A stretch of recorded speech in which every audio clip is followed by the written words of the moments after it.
Imagine standing on a quiet shoreline at sunrise, watching wave after wave erase the footprints you have just left in the sand. The water doesn't ask permission. It simply comes, gentle and certain, and smooths over every mark until the beach looks new again, as if no one had ever walked there at all. Sometimes, the worries of life feel like those footprints. We keep glancing back at them, trying to preserve them, tracing over the shapes with our fingers, as though letting go would mean losing our way entirely. We tell ourselves that if we just hold on a little longer, think about it a little more, replay it one more time, we might finally understand it, or fix it, or control it. But dear friend, God has not called you to build your life upon sand that is constantly shifting beneath your feet. He has not asked you to spend your mornings defending footprints that were never meant to last. He invites you to stand instead upon promises that will never move, never erode, never wash away with the tide of a hard season. His ground is solid even when your circumstances are not.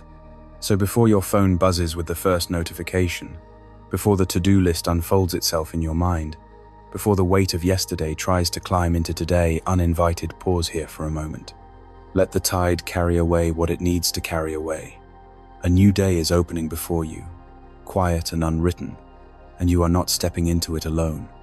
Wherever you are reading this, in a kitchen before the house wakes up, in a car before the workday begins, in a bed you haven't quite left yet, let this be a moment set apart. You don't need the right emotional posture or perfect focus to begin. You simply need to be willing to set something down. So take a breath, and let's walk into this morning together. 1 Peter 5-7 says, "Cast all your anxiety on him because he cares for you." There is something almost startling about how direct this verse is. It doesn't soften the instruction or wrap it in gentle suggestion. It says cast, a word that implies motion, effort, a deliberate throwing away of something heavy. This isn't a polite invitation to manage your anxiety a little better, to breathe through it, to journal about it until it feels smaller. God is asking you to hand it over completely, all of it, not the parts that are easy to release. Maybe you are someone who has grown used to carrying everything alone. You carry it for your family, because someone has to keep the household steady. You carry it for your job, because falling behind isn't an option. You carry it for your future, turning it over and over at night, trying to plan your way into safety. This verse speaks directly into that exhaustion. It meets you exactly where you feel like putting the weight down would mean losing control of everything you've worked so hard to hold together. But real control was never about gripping tighter. It never was. It's about releasing your grip into hands that are strong enough to hold what you were never designed to carry in the first place. He cares for you not distantly, not as an afterthought, but personally, specifically, today. Notice too, what this verse doesn't say. It doesn't say cast your anxiety and then check back on it later to make sure God is handling it correctly. It doesn't say cast the manageable parts and keep the frightening parts close, just in case. It says all your anxiety, the practical worries and the irrational fears, the ones you can explain to another person and the ones you can barely explain to yourself. Nothing is too small to hand over, and nothing is too large. The reason given for this level of trust isn't that the anxiety doesn't matter, it's that He cares. Your worry is not an inconvenience to Him. It is precisely what He asks you to bring, because He is not indifferent to what troubles you. Romans 8:28 says, "And we know that in all things God works for the good of those who love Him, who have been called according to His purpose." Maybe today you are staring at a situation that makes no sense to you, a delay that has no clear reason, a diagnosis that arrived without warning, a door that closed just when you thought it was finally opening. This verse doesn't promise that everything happening to you is good in itself.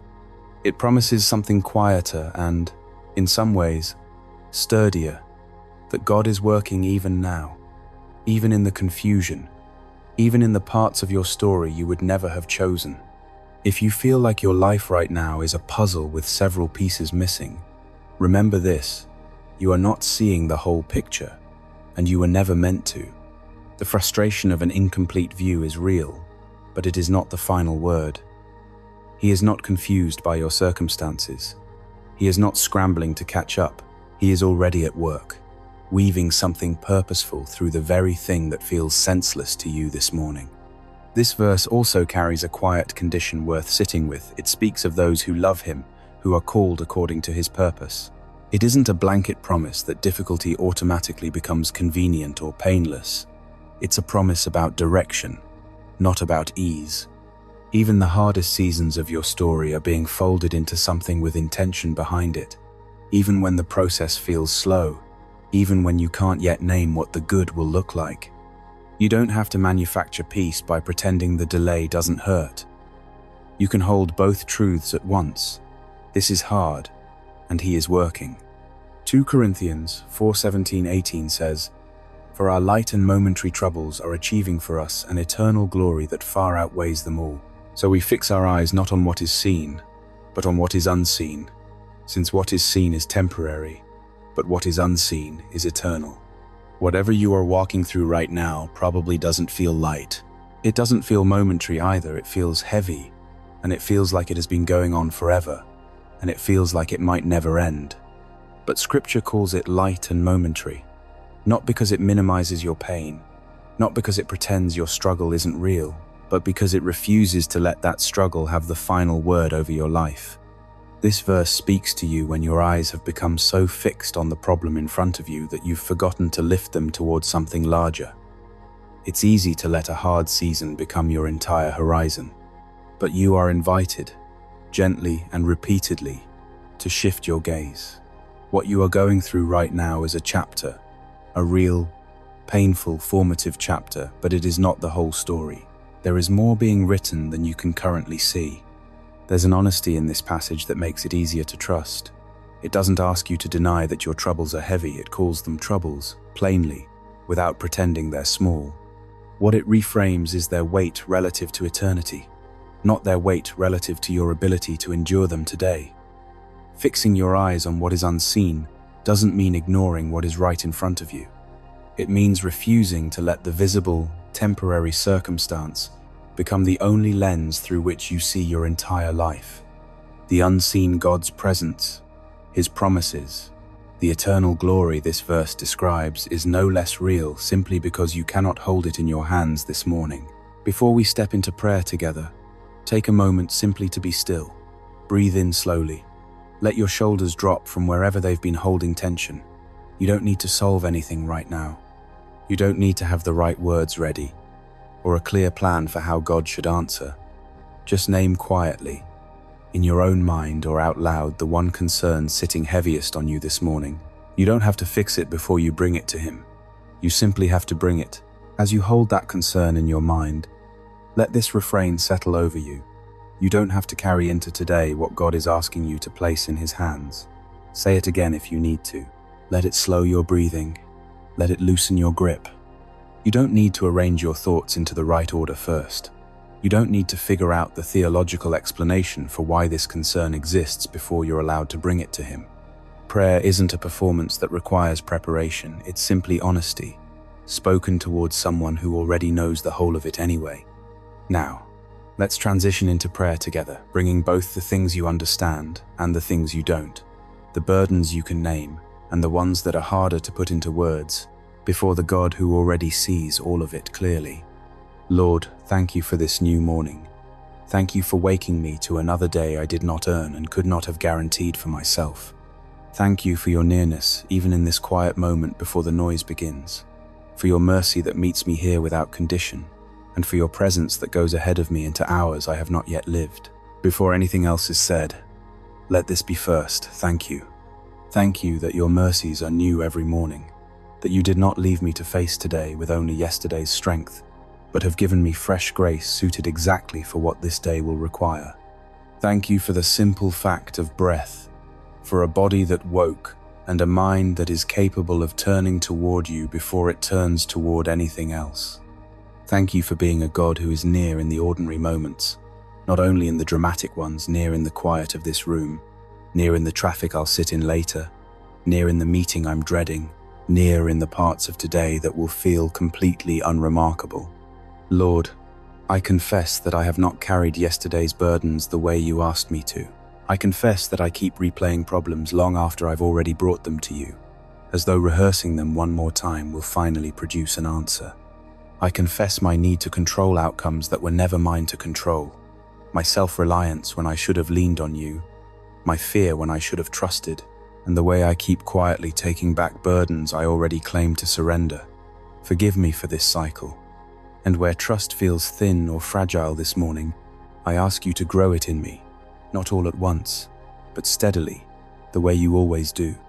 I confess that I often treat surrender as a single event instead of a daily, hourly choice. I say the words of release, then an hour later find the same worry back in my hands. I confess the pride that convinces me I should handle things without help from you or anyone else. None of this disqualifies me from your love. I bring it to you not in shame, but honesty. So here, Lord, I surrender the specifics. I surrender my work, the pressure to perform, the fear of falling short, the tasks that feel too large for the hours I have, the co-workers or supervisors whose expectations sometimes feel impossible to meet. I surrender my finances, the numbers that don't add up the way I'd like, the uncertainty about what's coming, the temptation to panic instead of plan, the quiet fear of not having enough when it matters most. I surrender my health, whatever form that concern takes today, known or still unnamed, the appointment I'm dreading, or the symptom I've been trying not to think about. I surrender my relationships, the ones that feel strained, the ones I don't know how to repair, the ones I'm still learning how to love well, the people I've hurt and the people who have hurt me. I surrender the decisions in front of me, the ones I keep circling without resolution, the ones where every option feels uncertain. I surrender the prayers I have prayed and not yet seen answered, the ones that make me wonder if you've heard me at all, the requests I've almost stopped bringing to you because the waiting has worn me down. I surrender the private struggles I haven't spoken aloud to anyone, the fear that sits underneath my composed exterior, the thoughts I wouldn't want anyone to know I still carry, and the unknown hours still ahead of me today that I cannot predict or prepare for. All of it, I place it in your hands now, not because I feel light enough to do so, but because I am choosing to trust you more than I trust my own grip. Lord, quiet the what-if thoughts that circle in my mind before I've even left my bed. Guard me against overthinking, against the spiral that turns one small worry into a dozen imagined outcomes, most of which will never actually happen. Guard me against panic when circumstances shift suddenly and without warning, and anchor my attention instead in your grace, grace that has never once run out on me, grace that meets me new every single morning regardless of how yesterday went. When my mind starts running ahead into scenarios that haven't happened yet, gently pull my attention back to what is actually true right now, in this moment, rather than what fear is projecting onto tomorrow. And Lord, even before I see how you will move today, I want to thank you in advance. Thank you for the unseen work you are already doing in situations I cannot yet perceive, in conversations happening without my knowledge, in doors quietly opening or closing on my behalf. Thank you for your past provision for the times you came through when I didn't know how you would, for the ways you have already proven yourself faithful even in my weakest, most uncertain moments, when I had no evidence except your character to stand on. That past faithfulness fuels my present trust. If you carried me then, through seasons I genuinely didn't think I would survive, you will carry me now, through whatever today holds. Give me wisdom and guidance for what's ahead, for the decisions I need to make, for the conversations I don't yet know how to navigate, for discernment in moments where the right path isn't obvious and every option seems to carry some risk. Protect me from distraction that pulls my focus away from what matters most, from the endless scroll or the small tasks that feel urgent but aren't actually important. Give me courage to obey what I already know.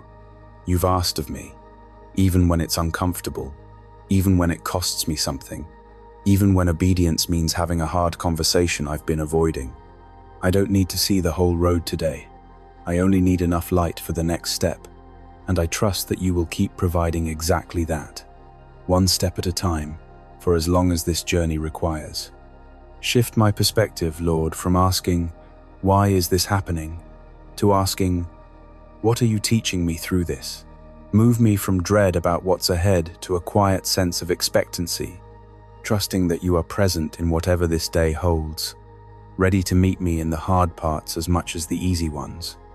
Where I've been frustrated by delay, help me trade that frustration for trust in your timing, which has never once been late, even when it didn't match my own schedule or my own sense of urgency. Help me hold my plans loosely enough that I can recognize when you are redirecting me, rather than resisting a shift I don't yet understand. Refine my heart today. Remove self-reliance where it has taken root, pride that keeps me from asking for help, fear that keeps me small, impatience that makes me want to rush what you are still forming, control that keeps me from fully releasing my grip, and bitterness that has settled quietly in places I haven't fully dealt with. In place of these, build patience in me, humility that welcomes correction, compassion for the people around me carrying their own hidden weights, and perseverance for the parts of this journey that will simply take time. Give me strength for the day ahead, physical strength for the tasks in front of me, mental strength for the decisions I'll need to make, and emotional strength for the moments that will ask more of me than I feel I have to give right now.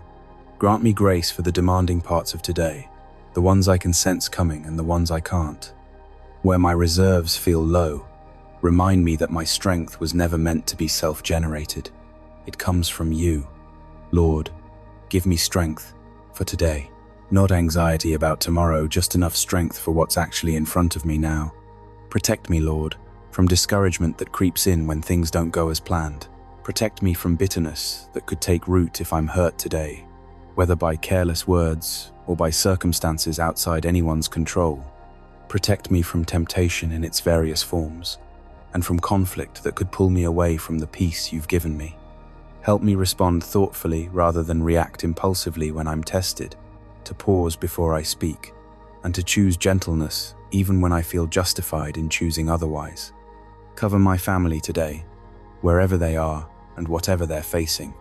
Cover the places I will enter my workplace, my home, every room I'll walk into with your peace going ahead of me. I speak these things over myself, not as guarantees that today will be free of difficulty, but as anchors for my heart. No matter what today holds, I cast my anxiety on God because He cares for me. God's silence doesn't mean His absence. He is near even when I cannot sense Him. I will fix my heart on what is eternal, not on what is only temporary and passing. I am not anxious for anything, because I trust the one who holds everything, including me. Give me eyes for ordinary grace today, Lord. Help me notice the small answers to prayer that I might otherwise overlook, the unexpected kindness from a stranger or a friend, the quiet moment of relief in the middle of a hard afternoon, the provision that comes in an ordinary, unremarkable form rather than a dramatic one, the small mercies that would go unnoticed if I weren't paying attention. Help me not to miss your presence while I'm waiting for a big, obvious answer. When you are so often speaking through the small and the quiet, a song at the right moment, a text from a friend I hadn't heard from in a while, a sentence in a book that lands exactly where I needed it to. And Lord, as you give me peace today, don't let it stop with me. Move me from simply receiving your comfort to becoming someone who shares it. Let the peace you give me overflow into the people I encounter, so that my own healing becomes compassion for someone else who is struggling the way I have struggled. Let me be a source of calm for someone who needs it today, even in small ways, a patient word instead of an impatient one, a willingness to listen instead of rushing past someone's pain, a text sent to check on someone I've been meaning to reach out to. So here, Lord, I offer you this whole day, my schedule, my conversations, my planned and unplanned moments, the outcomes I cannot predict, and the unknowns still ahead. Not my will, but yours. Have this day, Lord, all of it. Before we close, take one more quiet moment. Think of a specific time God carried a burden you could not carry alone, a season that felt impossible until, somehow, it wasn't anymore. Maybe it was a diagnosis that turned out differently than you feared, a financial gap that closed in a way you couldn't explain, or simply the quiet strength to get through a season you didn't think you'd survive. Think of a prayer that went unanswered in the way you expected, only for God to redirect you towards something better than what you had originally asked for. A door that closed, so another one you never would have chosen for yourself, could open instead. Hold that memory for a moment. Let it remind you that the God who carried you then is the same God present with you now, unchanged in character even as your circumstances have changed. If it's meaningful to you, consider sharing a brief version of that testimony with someone else today. Sometimes the encouragement someone else needs is simply hearing that you made it through, too, and that they will as well. Now, let these words settle over you as a quiet declaration for the day ahead. I don't have to carry this day alone. I trust Him with what I can't understand. Today, by God's grace, I choose trust over worry. I am not anxious for anything. I trust the One who holds everything. My worry does not define my future. God's promises do. I release what I cannot control into hands that control it all. Today, I choose peace over panic. God is working even when I cannot see it. I am held. I am kept. I am not alone. Lord, thank you for the tide of your grace that washes away the weight I was never meant to carry. My life is not built on the shifting sand of my own understanding, but on the solid ground of your faithfulness, which has never once given way beneath me, not once, in all the seasons I've walked through so far. As I walk into this day, let me leave the heavy footprints of yesterday behind on that shore, untraced and unrepeated, no longer something I keep circling back to retrace. Meet me in every hour ahead, quiet or difficult, ordinary or unexpected, seen by others or known only to you. Let your peace go before me, walk beside me, and follow after me until I lay this day down tonight, trusting you with tomorrow just as I have trusted you this morning. In Jesus' name, Amen. If this prayer met you where you are this morning, take a moment before you move on. Comment Amen below if you're choosing to trust God with this day, whatever it holds. Let that small act be a marker, a way of saying, out loud or in writing, that you're not walking into today gripping everything on your own. And if you know someone who could use a moment of peace this morning, a friend who's overwhelmed, a family member who's been carrying something heavy in silence, anyone who might need to hear that they're not alone, consider sharing this prayer with them. Sometimes the exact words we need arrive through someone else's willingness to pass them along.